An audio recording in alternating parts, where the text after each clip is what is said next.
성공적인 리더십의 열쇠는 권위가 아니라 영향력이다. 미국 컨설턴트 켄 블랜차드의 말입니다. 어린 왕자가 소행성 B611을 떠나 도착한 첫 번째 별에는 권위를 좋아하는 왕이 살고 있었어요. 피곤한 어린 왕자가 하품을 하자 그 왕은 예의에 어긋나는 행동이라면서 금지를 했죠. 어린 왕자는 피곤하다라고 불평을 했고요. 왕은 다시 한번 그럼 하품을 해라 라고 명령합니다. 그러나 하품이 하고 싶다고 억지로 나오지는 않잖아요. 왕은 화난 얼굴로 다시 지시를 했어요. 지임이 명하나니 어떤 때는 하품을 하고 또 어떤 때는 그렇습니다. 리더십을 이야기하는 시대입니다. 하지만 하품을 할 때와 하지 않을 때를 지시하는 왕은 제대로 된 왕이 아니죠. 리더의 가장 중요한 조건이 카리스마라는 선입견은 틀린 지 오래입니다. 시시각각 변하는 사회에서는 사람들이 그 말에 귀를 기울이는 자가 영향력을 갖게 되어 있습니다. 그게 바로 리더십이죠. 그러므로 공부는 어떤 의미에서는 리더십 교육입니다. 판단력이 곧 리더십이기 때문이에요. 리더가 되고 싶다면 열심히 공부해야 합니다. 실력 없는 사람의 지시를 누가 따르겠습니까? 책상에 올려두기만 해도 공부하고 싶어지는 365 홍콩 캘린더 공부와 리더십 교육의 한 대목으로 시작합니다.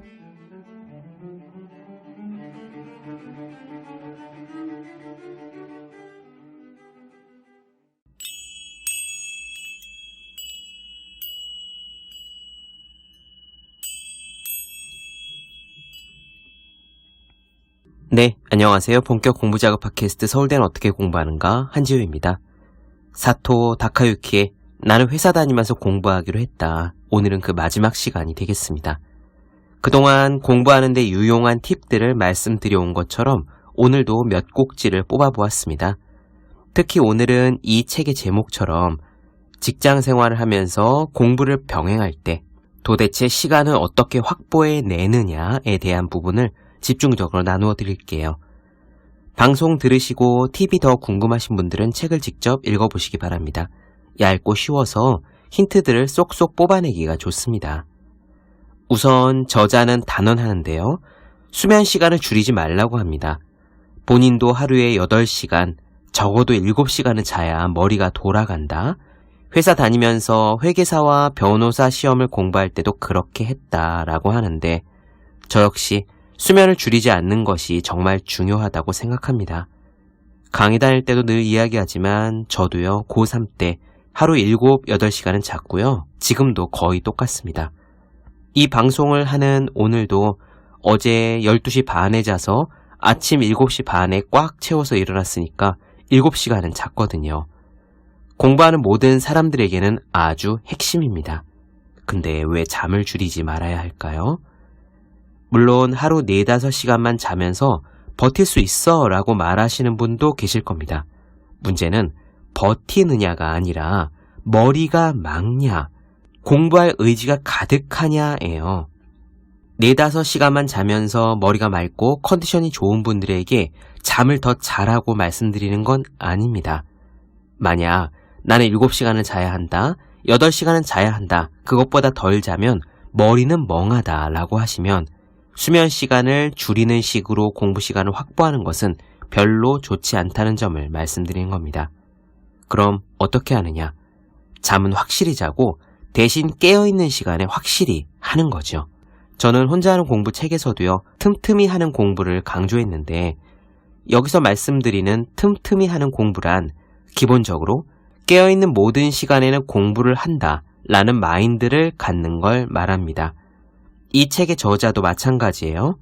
잠은 충분히 자고 나머지 시간엔 최고로 집중, 최고의 컨디션을 발휘하라는 것이 핵심입니다. 그러면 나머지 시간에 어떻게 최고로 집중하느냐? 저자는 첫째, 아침 시간을 활용하라고 하고요. 둘째, 점심 시간을 확보하라고 하고 셋째, 회식은 가능한 가지 말라고 합니다. 이 중에서 아침 시간만 제가 못 해본 건데요. 이 책을 읽으니까 시도해보고픈 마음이 들더라고요.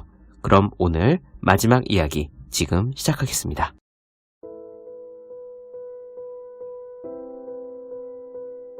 첫째, 동시에 많은 것을 하려고 욕심부리지 않는다. 매일 똑같이 일한다고 생각하지만 효율적으로 일이 되는 날도 있고 전혀 집중하지 못해서 결국 잔업으로 이어지는 날도 있다. 차이를 조사해보면 일의 내용에 문제가 있는 것이 아니라 다른 원인이 있음을 알 수 있다. 가령 갑자기 회의에 소집되거나 밀린 정산 처리를 재촉받아서 하던 일을 멈추고 다른 일을 시작할 경우다. 그 후에 본래 업무로 돌아가려고 해도 한번 끊어진 집중력은 쉽게 회복되지 않기 때문에 효율은 떨어진 그대로다. 한 가지 일을 완전히 끝내지 않은 상태에서 새로운 일, 다른 일을 시작했기 때문이다. 공부도 마찬가지다. 매일 똑같이 공부해도 해야 할 것과 해야 할 방식을 철저히 마련하지 않으면 성과로 이어지지 않는다. 어려운 내용과 씨름하는 것만이 공부가 아니다. 해야 할 것을 찾아내서 빠른 단계에서 자신에게 적합한 방식을 찾고 한번 정했으면 변덕 부리지 않고 철저히 따라야 한다. 둘째, 수면 시간은 줄이지 않는다. 공부를 위해서 수면 시간을 줄이는 사람이 있다. 그렇게 마련한 시간 동안은 회사에 피해를 주지 않고 자유롭게 공부할 수 있기 때문이다. 하루 이틀 정도면 잠을 줄이면서도 할 수 있지만 시험까지 2년간을 그렇게 할 수는 없다. 여러 날 잠을 자지 못하면 뇌가 활동을 멈춘다. 즉, 졸음을 참지 못하는 거다. 늘 졸린 상태에서 하는 공부가 효과가 있을 리 없다. 나는 하루에 최소 7시간, 가능한 8시간 수면을 취하지 않으면 머리가 돌아가지 않는다. 수면 부족인 날은 하루 종일 컨디션이 나쁘다. 몸은 무겁고 사람과 대화하는 것도 겁난다. 보통 30분이면 끝낼 일을 시간을 몇 배 들여도 만족스럽게 마무리하지 못한다. 생산성이 나쁜 건 물론이고 그런 자신에게도 짜증이 난다. 공부는 해야 하지만 수면 시간을 줄이고 싶진 않아서 자격시험을 준비할 때는 밤 9시에 자고 새벽 5시에 일어나는 생활을 했다. 아침 일찍 일어나는 것은 힘들지만 수면은 충분히 취할 수 있어서 맑은 머리로 공부에 집중할 수 있었다. 공부의 양은 공부의 질 곱하기 시간으로 정해진다. 공부하는 시간이 많아도 질이 나쁘면 공부량은 늘지 않는다. 회사 다니면서 공부하면 어쩔 수 없이 공부에 할애하는 시간에 제한이 있어서 내용을 중시하는 질 높은 공부를 할 수밖에 없다. 수면 시간을 줄이면서 공부한다고 하면 엄청 열심히 하는 것처럼 들리겠지만 사실은 그 반대다.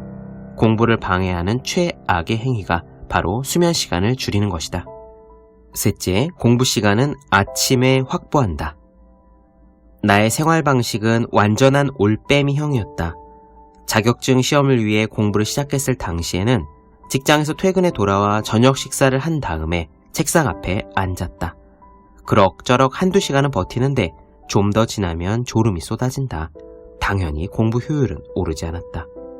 이 졸음이라는 약점을 어떻게 극복하느냐가 일하면서 공부하는 나의 첫 번째 과제였다.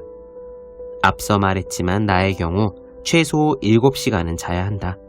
밤에 공부해도 출근 시간을 늦출 수는 없기 때문에 어쩔 수 없이 수면 부족으로 이어진다. 졸리면 일의 효율이 떨어져서 정시에 퇴근할 수가 없다. 퇴근이 늦어지면 공부 시간이 늦어지고 뒤따라 취침 시간이 늦어지는 악순환에 빠진다. 공부도 제대로 할 수 없다. 그래서 과감히 나는 아침형 인간으로 생활을 바꿨다. 말로 하자면 몇 줄이 전부지만 나로서는 상당히 큰 결심이었다.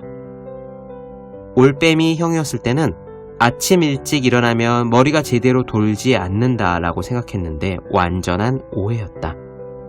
잠에서 깬 직후에는 몸이 깨어나지 않은 것일 뿐 뇌는 눈을 뜬 순간부터 정상으로 활동한다. 준비 운동도 필요하지 않다. 나는 매일 새벽 5시에 일어나서 7시까지를 공부를 위한 핵심 시간으로 정하고 그날 공부의 할당량을 해결하기로 했다.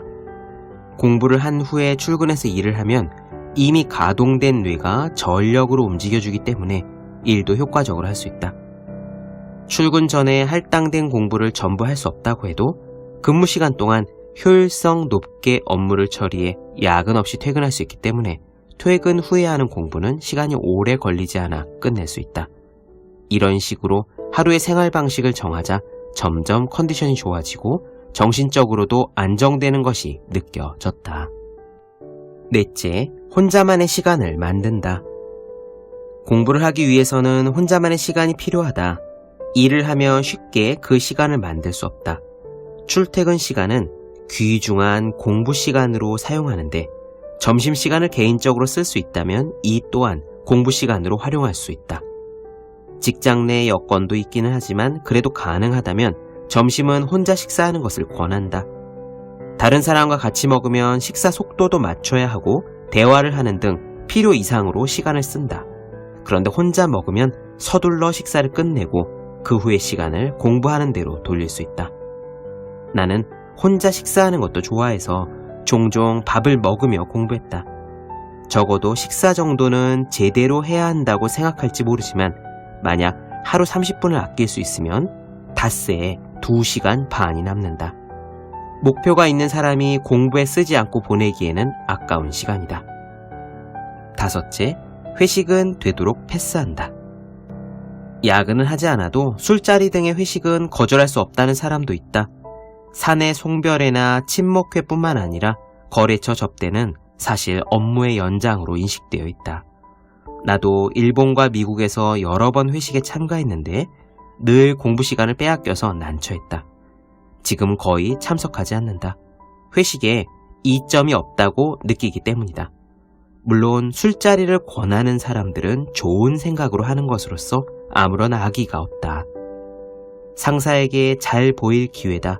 높은 평가를 받는데 도움이 된다 라고 말하는 사람도 있지만 술자리의 평가만큼 부정확한 것은 없다. 참가하지 않아서 물론 싫은 말을 들을 수 있겠다.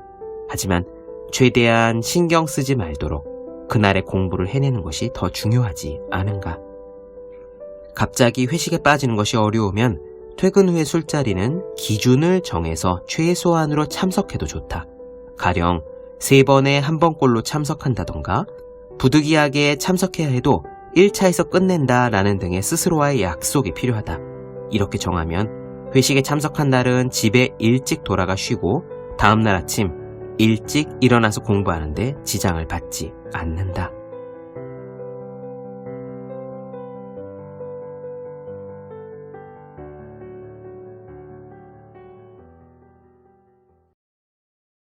네, 본격 공부자극 팟캐스트 서울대는 어떻게 공부하는가 사토 다카유키의 나는 회사 다니면서 공부하기로 했다 나눠드렸습니다. 더 많은 이야기가 궁금하신 분들, 질문사항 있으신 분들은 제 유튜브 채널 서울대는 어떻게 공부하는가, 네이버 블로그 생의 즐거운 편지, 다음 카카오 브런치 한재의 브런치, 인스타그램 해시태그 서울대는 어떻게 공부하는가 검색해 주시면 좋겠습니다. 또 공부하시는 모든 분들을 위해서 학생, 수험생, 취준생, 직장인 등 공부하는 모든 분들이 어떻게 공부하는 것이 효율적인지 설명한 혼자 하는 공부의 정석, 그리고 책상에 올려두기만 해도 공부하고 싶어지는 365 홍콩 캘린더 아직 읽지 않으셨다면 꼭 한번 읽어보셨으면 좋겠습니다. 분명 도움이 되실 거예요. 그럼 오늘 여기까지 하겠습니다. 전 다음 시간에 뵐게요. 여러분 모두 열심히 공부하십시오. 저도 열심히 하겠습니다.